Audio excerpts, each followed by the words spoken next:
बनाना है। कैसे? उसने बोला 85 वस्तुओं का अंकित मूल्य। क्या बच्चे मैं इसको ऐसे कह सकता हूं कि 85 अंकित मूल्य यानी कि इंग्लिश में बोलते हैं मार्क प्राइस, और उसे हम डिनोट करते हैं एमपी से। कह रहा 153 के क्रय मूल्य के बराबर है। किसके बराबर है प्यारे भाई? ये 153 के क्रय मूल्य कॉस्ट प्राइस के बराबर है। तो यहां से इन दोनों का रेशियो आप मुझे बनाओ, जल्दी से बना के बताओ। यानी कि मैं अगर इधर लिखूंगा 85 एमपी बराबर 153 सीपी। दूसरी कंडीशन क्या दी हुई है? 104 का विक्रय मूल्य, विक्रय यानी कि सेलिंग प्राइस। तो 104 का सेलिंग प्राइस किसके बराबर है? 65 के अंकित मूल्य के बराबर, यानी कि 65 इंटू मार्क प्राइस। तो यहां से दोनों रेशियो बनाकर और एक साथ आप ऐड करो, क्योंकि आप रेशियो एंड प्रोपोर्शन कर चुके हैं। देखो 17 पंजे 85 और 17 निम्मा 153।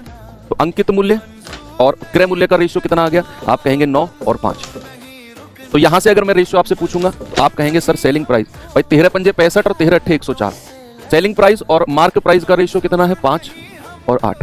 बस ये दोनों रेशियो आपने एक साथ लगाने हैं। जो दोनों में कॉमन है क्या है? मार्क प्राइस, उसे बीच में रख लो। एक तरफ कॉस्ट प्राइस लिख लो, एक तरफ सेलिंग प्राइस। भाई मार्क प्राइस कितना है? 9, तो कॉस्ट प्राइस कितना है? 5। नीचे वाली लाइन में आ जाओ। मार्क प्राइस कितना है? 8, तो सेलिंग प्राइस कितना है? 5। ये रेशियो में गड़बड़ नहीं करना है, बस बहुत सारे बच्चे यही कंफ्यूज हो जाते हैं।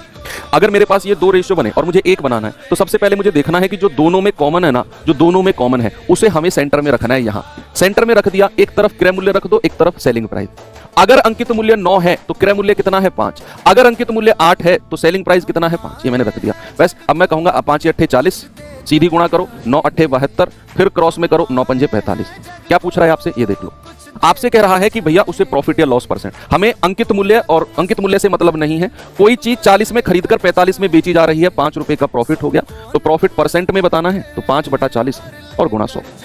तो 5 अट्ठे 40 और 1/8 का जो परसेंटेज होता है, आप परसेंटेज चैप्टर पढ़ चुके हैं, 12.5% होता है।